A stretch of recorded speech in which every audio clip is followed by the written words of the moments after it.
ketika sehat, mungkin orangnya memang nggak sabaran, mungkin mudah baperan, mudah sakit hati, nggak mudah ikhlas. Predikat sabar nanti, maka kesembuhan, kesehatan itu akan jauh lebih mudah untuk kita dapatkan. Dilakuin tuh semuanya ketika di mentoring. Nah, akhirnya bener-bener bisa sabar. Nah, akhirnya mulai memahami. Gini ya teman-teman ya, kita kan selalu bilang dan nggak capek-capek lah ya untuk ngulangin ke teman-teman. Kita minta teman-teman untuk ayo sabar ya teman-teman ya. Dan itu harus diimplementasikan dalam tindakan juga. Jadi nggak keburu-buru. Dan kenapa itu kok sangat-sangat powerful banget, kok itu sangat penting banget. Karena gini teman-teman, ini dari hasil yang kita temukan ketika memandu teman-teman yang ikut mentoring. Dan faktanya banyak banget yang akhirnya menyadari hal ini. Dan saya kasih bocorannya ke teman-teman. Kenapa sabar itu hal-hal yang sangat penting, fundamental banget gitu ya. Gini teman-teman, mungkin ya beberapa dari teman-teman ini dulunya ketika sehat, itu mohon maaf banget ya teman-teman, mungkin orangnya memang nggak sabaran, mungkin mudah baperan, mudah sakit hati, nggak mudah ikhlas. Kemudian mudah banget untuk marah-marah, meledak-ledak mungkin emosinya. Atau mungkin mudah banget untuk cemberut, kemudian memendam amarah, memendam emosi. Ya sebenarnya itu adalah satu bagian dari nggak sabar juga sih ya. Nah pokoknya seperti itu. Jadi teman-teman selalu merespon dengan cara yang negatif dan melakukan tindakan-tindakan yang sifatnya negatif, yang menjauhi kata sabar itu tadi, makna dari sabar itu tadi. Gitu ya, pas sehat dulu. Nah pas sakit ini teman-teman ya akhirnya diminta untuk belajar sabar ya, diminta dulu buat belajar sabar dulu meskipun pada prakteknya belum sabar kan gitu ya, tapi nggak apa-apa ya, diminta untuk belajar sabar terlebih dahulu. Kenapa? Karena saya yakin banget teman-teman juga meyakini hal yang sama, bahwa sabar itu adalah kunci kesembuhan, sabar itu adalah kunci kesehatan. Nah hakikatnya yang paling dalam ya teman-teman ya, sebenarnya mungkin nih ya, mungkin ini versi saya ya, versi yang saya temukan dari teman-teman yang ikut mentoring. Jadi teman-teman yang ikut mentoring itu pada ngomong gitu ya, dulu ketika sehat itu nggak sabaran, kemudian dikasih sakit, ini sebenarnya punya tujuan yang sangat-sangat luar biasa banget. Yaitu apa? Yaitu sang pencipta kita itu pengen kita belajar sabar, pengen kita menjadi orang yang jauh lebih sabar nantinya. Sehingga nantinya kalau kita bisa belajar sabar dan kita bisa mendapatkan dalam tanda kutip ya predikat sabar nanti, maka kesembuhan, kesehatan itu akan jauh lebih mudah untuk kita dapatkan. Untuk segera bahasanya sih mungkin dikun fayakun gitu ya sama Gusti Allah ya teman-teman ya. Artinya apa? Dengan sakit ini kita cuma pengen ditonjok aja, kita pengen dikasih pelajaran aja bahwa weh kamu tuh dulu nggak sabaran. Ya, sekarang sakit belajar sabar dulu. Besok pas sembuh kamu tuh jadi pribadi yang baru, jadi pribadi yang jauh lebih sabar. Gitu. Sehingga akhirnya nanti kalau kamu udah sabar, kamu nanti nggak akan mudah marah lagi, nggak akan mudah stres lagi, nggak akan mudah emosi lagi, dan akhirnya nggak mudah sakit lagi. Karena hakikatnya manusia setiap hari itu kan harus berusaha menjadi lebih baik. Nah, itu adalah salah satu makna tersirat yang mungkin diharapkan sang pencipta kita kepada teman-teman sekarang. Dan kayaknya teman-teman baru sadar ya. Nggak apa-apa ya. Tapi itu adalah hikmah yang disampaikan oleh teman-teman yang ikut mentoring juga.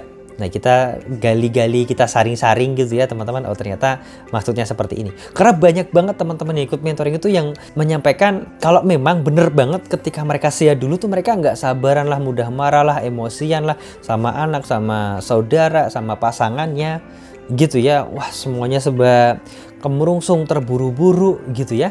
Sehingga akhirnya mereka sadar nih, ketika di mentoring kita bantu bagaimana caranya untuk bisa sabar. Di mentoring itu kan kita sebenarnya bantu teman-teman untuk mentreatment untuk bisa sabar ya. Jadi ada proses belajar sabarnya juga tuh di mentoring gitu ya. Nah dilakuin tuh semuanya ketika di mentoring. Nah akhirnya bener-bener bisa sabar. Nah akhirnya mulai memahami bahwa ada makna tersirat di balik sakit mereka selama ini. Gitu teman-teman. Dan semoga sih teman-teman yang belum ikut mentoring sekarang sadar bahwa itu adalah hal-hal yang sangat penting. Maka kalau teman-teman pengen dapat progres yang signifikan, sabarnya dikuatin. Mulai sekarang dilatih sabarnya. Salah satu cara untuk melatih sabar yang sering kita sampaikan dan kita nggak bosan-bosan akan bilang ke teman-teman, rutinkan senyum 37 dalam keadaan apapun teman-teman. Gitu. ya. Meskipun nggak mudah, meskipun ya sulit lah atau berat, tapi mau nggak mau harus dilakukan. Demi apa sih? Demi akhirnya nanti kita bisa belajar sabar, karena nanti ya teman-teman ya, turunannya sabar tuh akan banyak banget. Apa itu? Teman-teman bisa ikhlas menerima kondisi yang dirasakan sekarang. Teman-teman lebih mudah untuk mengenali dirinya sendiri. Teman-teman akan tidak berpikir instan lagi gitu ya. Nggak akan nambah level cemas, level frustasi teman-teman.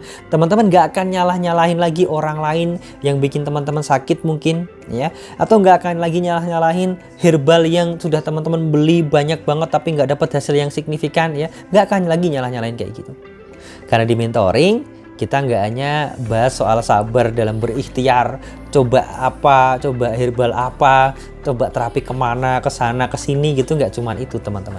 Dan kemudian bertawakal, ya Allah beri kesembuhan, nggak cuman itu teman-teman. Tapi di mentoring, tahap paling awal, sabar yang harus teman-teman lakukan adalah sabar dalam bermuhasabah, mengenali dirinya sendiri. Dengan kalimat kuncinya, kalau sensasi sakit yang dirasakan teman-teman selama ini tuh masih berulang terus setiap hari, berarti ada penyebabnya. Nah, sabar dalam bermuhasabah ini akan membantu teman-teman untuk mengenali sebab sakitnya tuh apa. Ya, yang sederhananya sih datangnya dari 3P gitu ya katanya ya. Dari pola makan, pola hidup, sama pola pikir. Nah, dari 3 ini mana yang paling dominan? Nah, ketika teman-teman sabar, sudah mengenali diri sendiri dengan proses bermuhasabah tadi itu, maka teman-teman akan paham. Sakit teman-teman yang paling dominan penyebabnya, yang bikin sakit teman-teman parah itu dari mana? Pola makan kah? Kayaknya enggak ya. Pola hidup kah? Kayaknya enggak juga. Pola pikir kah? Nah, ini yang betul. Bener kayaknya dari sini. Nah, hal itu hanya akan teman-teman dapatkan ketika teman-teman mau untuk sabar. Sudah siap ya teman-teman sekarang ya untuk belajar sabar gitu ya. Ya kalau Anda nggak mau sabar, maunya cepet-cepet, maunya instan, maunya buru-buru, buang jauh-jauh harapan untuk bisa merdeka, untuk bisa hidup normal lagi. Bukannya kita jahat teman-teman. Karena memang fondasi awalnya buat dapat progres yang signifikan tuh ya harus sabar itu. Fondasi awalnya aja Anda nggak bangun, Anda nggak bentuk, Anda nggak buat dulu fondasinya, ambruk nanti bangunannya. Bangunannya bukan ambruk lagi ya, belum tentu jadi sama. Anda mau merdeka tapi sabarnya ini, fondasinya ini nggak dibangun, kayaknya nggak akan. Maka saran saya belajar sabar ya teman-teman.